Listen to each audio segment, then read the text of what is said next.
G'day everyone, I'm AzureBlaze, and welcome to another My Thoughts on video. This time I'm going to be talking about Kirby Air Riders because, not really recently, however a little bit ago I guess, I did finish the road trip mode on the channel as a Let's Play, and I want to talk about it like I do with basically every game that I play. Therefore, to start off, I would like to talk about my main problem with the game, and that is the controls, because they're extraordinarily frustrating. The fact that the game only uses the joystick and two buttons, one for braking and the other for using the special, makes the game, in my opinion, more difficult to control than what was intended. Lots of the time I would try to attack something and flick the stick left and right to do that.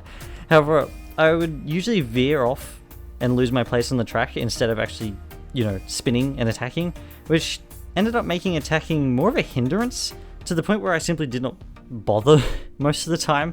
It was quite frustrating. And another thing is the brake button, which it works most of the time. However, it acts as the drop button when you're in the air as well. And sometimes when going to brake, the player may accidentally get flung into the air from terrain or a ramp or something like that, instead of braking and going around the corner the way you want to go. The character sort of lands and then smacks into the wall if you use the brake button while you're in the air instead, which did get to me a little bit. Most of the time it was fine, however, sometimes, yeah, it was a little bit frustrating. And then things like that, it's what makes this intended to be simple control scheme turn into a complicated nightmare a lot of the time, at least in my opinion. And it really brings the game way farther down than it could be for me. Because I think the rest of the game is absolutely fantastic, to be honest. This game is absolutely packed with things to do. Therefore, I kind of want to start with the simple air ride mode then, because it is probably the most straightforward. This is the basic racing mode. The player hops on the track and has to reach the end before the rest. It's pretty simple. It's quite straightforward. However, one other mechanic does sort of come into play, and that's if races in front of the player will sort of leave a starry trail behind them, and sitting in this trail will allow the player to sort of speed up and potentially surpass the racer. It's a simple thing, however it does help to ensure that racers are never in their positions for long, which, when it's used correctly, and it does help sort of keep the balance for people who are really, really good and less good and all that sort of thing, at least in my experience. Otherwise, however, it is a fairly simple mode. All you do is race. It's the standard racing whatever, as most racing games have. There are 18 tracks to play in total, 9 brand new ones and 9 from the original game, and they're all nice. They're all fantastic tracks. However, I do personally feel that it is a rather smaller collection of tracks, especially when compared to other races on the market, and considering there's no DLC coming in the future. It's kind of upsetting. However, at least each track's unique and interesting, with loads of character in each. Therefore, I don't know. I think it's fine. However, I do kind of wish there was a little bit more tracks at least coming in the future or something, because you do see all of them quite quickly. And then when it comes to the riders and the machines, there is a whole load to choose from, with character picks from all across the series, which is fun to see. Each rider and machine have their own stats, therefore finding a working combination is up to the player. My personal favourite is Meta Knight on the Paper Star, which I know a lot of people don't like the Paper Star, however I like it. I think it's great. How these characters play stays the same in every mode as well, including the Top Ride mode. Top Ride is essentially a smaller top-down bite-sized version of the main Air Ride mode. The biggest difference is the turning controls, both sets of which can take a little to get used to with the top-down perspective, because they're different. However, it's fine. I do quite enjoy it. However, it's more of a little thing that you go off to the side. And that leads to the next mode, which is City Trial, which for the main, for many, it's the main draw of the game. A lot of people really like City Trial. In this mode, the player builds up their stats on a machine they find on a large floating island known as Skya. After 5 minutes, each player gets put in an almost random minigame. There is little bits where you can choose how you can choose out of 4 and stuff, and then sometimes it tells you what the minigame is. It's confusing. And then they have to use their machines with the new stats gathered to try and be the winner. Whilst I will admit that it is quite fun, City Trial, especially when all the random things that can happen during the 5 minutes that can destroy the machine or limit stack gathering, or even the little events. They're all fun. However, I personally have an issue with the mode that, at least for me, hinders how great it truly could be. As I've already discussed the controls, it's not that. Therefore, I shall move past that and talk about the point of the mode, which is to build stats and battle out in a minigame. Unfortunately, the minigames are extremely short, and sometimes don't really align with how someone has built their machine, which I guess is like part of the oh well type thing. However, like it makes it feel as if like I've spent 5 minutes doing everything I can ultimately for like little to no payoffs. And whilst that build up is fun and entertaining, I will stress that I really do enjoy it.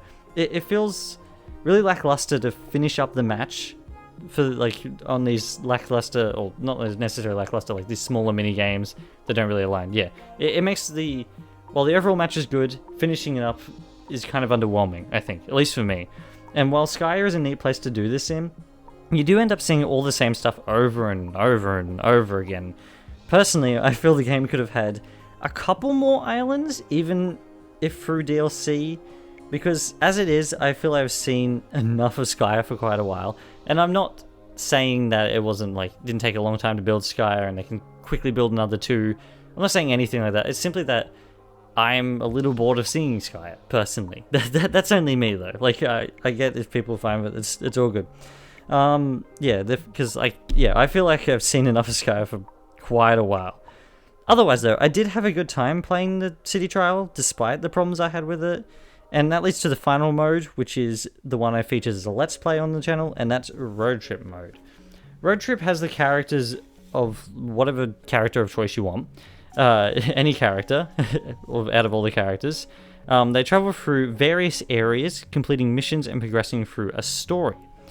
These missions take from the other modes in the game. Some are races, some are city trial events, and some are in Top Ride.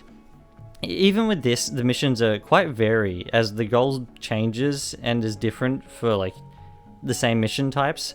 Say you could have two Top Ride ones, and one of them is to get to the end first, or the other one's to specifically defeat this one racer or something like that. Sometimes there's ones where you have to like defeat a specific enemy before you can get to the end and stuff like that. They are different, which is good. And then when selecting a mission, it gives the outline of the rewards as well, which are generally stats used for upgrading the machine, like in City Trial. However, they stay with you throughout the entire road trip mode all the way to the end, it's a good way to give progression, I guess, to the player. Throughout Road Trip, there are various bosses from throughout the series, such as Marks, 02, and even Nightmare, who really caught me off guard when I first battled him. The bosses, I feel, are fantastic, though. They really encapsulate what they are like from their respective games, except for the fact that the player is now battling them while riding a vehicle.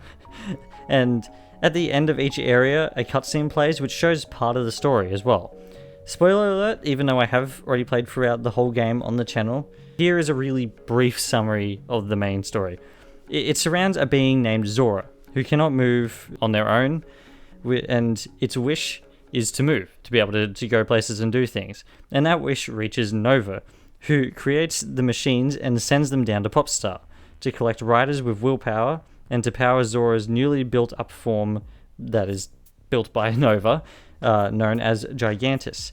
Before Zora was transformed, part of its consciousness got away and formed Noir DDD, which there's a whole lot of things happening. And Noir DDD tries to stop the riders from getting to Gigantus and powering it up, because it is evil, essentially. In the first normal run, the player makes it to Gigantus, powers it up, sort of accidentally, defeats it, and races Noir DDD to its core. If Noir DDD makes it to the core, everything explodes. For some reason, everything simply explodes. If the player makes it to the core, they destroy Gigantus, and unfortunately Noir withers away as it gets destroyed as well.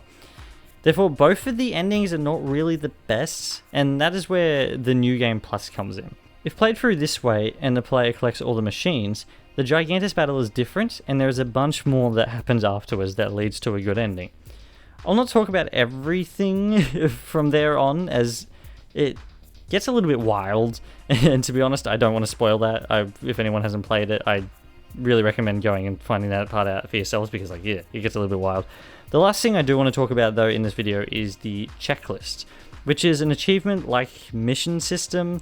And the only reason I want to talk about this here is because I couldn't figure out where else to put it, to be honest. And there is loads to do in it, and there's a different one for each of the modes as well, which is really neat. It's a good way to like add replayability and give the players more to do. However, I believe that is everything I have to say. I do think this game overall is really good. However, it has some major issues that stops it from being the best game it could be, for me personally. Regardless, I do recommend the game, as I feel the amount of content and simple fun makes Air Riders well worth it. However, I believe that is all from me. Thank you for watching, and I shall be back in the next one. Cheers, everyone.